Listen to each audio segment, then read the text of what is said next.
Notre action pendant les 18 mois restants sera de redonner à nos concitoyens des perspectives heureuses.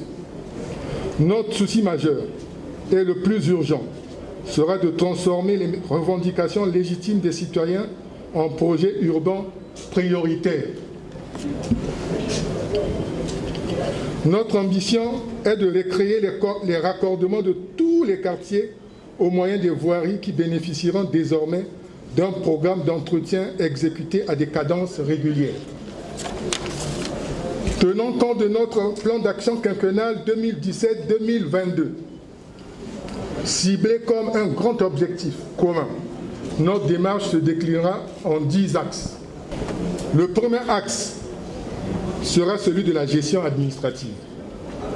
Il nous faudra définir sa mise en œuvre dans les rapports hiérarchiques entre les acteurs qui font la ville et le département, c'est-à-dire une bonne collaboration avec un cadre de concertation permanent avec les différents acteurs, une bonne application des lois et règlements de la République, une modernisation de l'outil de travail des agents municipaux pour obtenir des résultats efficients.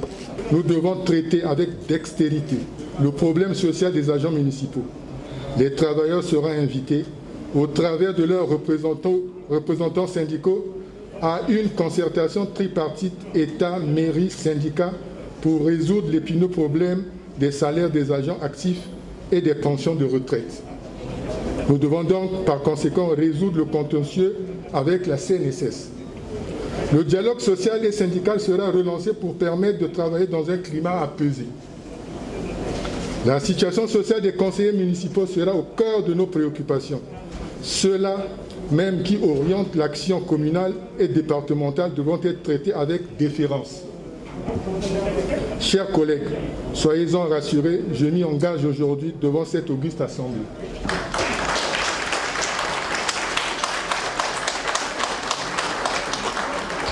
Les capacités opérationnelles de la clinique Albert Léonneau vont être renforcées pour le bien de nos populations et de nos agents. La gestion des pompes funèbres municipales doit être aussi modernisée et optimisée. Le deuxième axe portera sur les infrastructures de transport.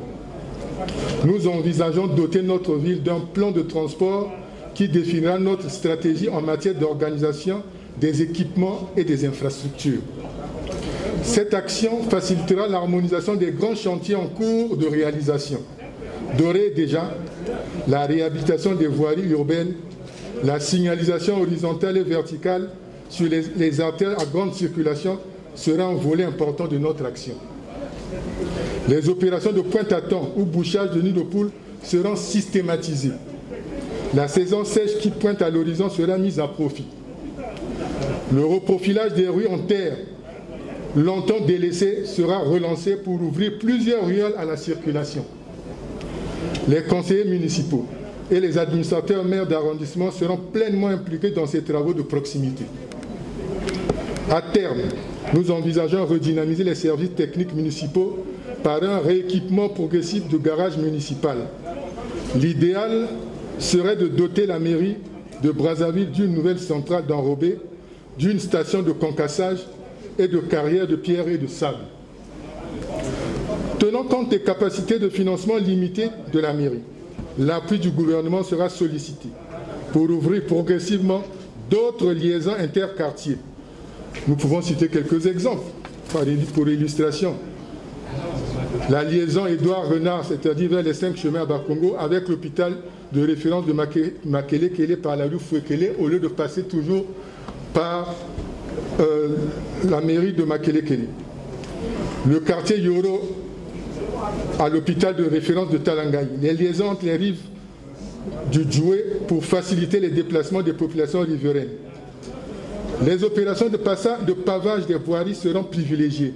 Elles seront intensifiées et étendues. Ces opérations de pavage pourront être réalisées par la Société des pavés de Brazzaville en y intéressant les jeunes regroupés en association pour les travaux à haute intensité de main-d'œuvre. L'opération entamée par le DURCAB avec la Banque mondiale sera dupliquée dans d'autres quartiers de la ville. Une telle action permettra de résoudre tant soit peu le problème de chômage des jeunes en milieu urbain.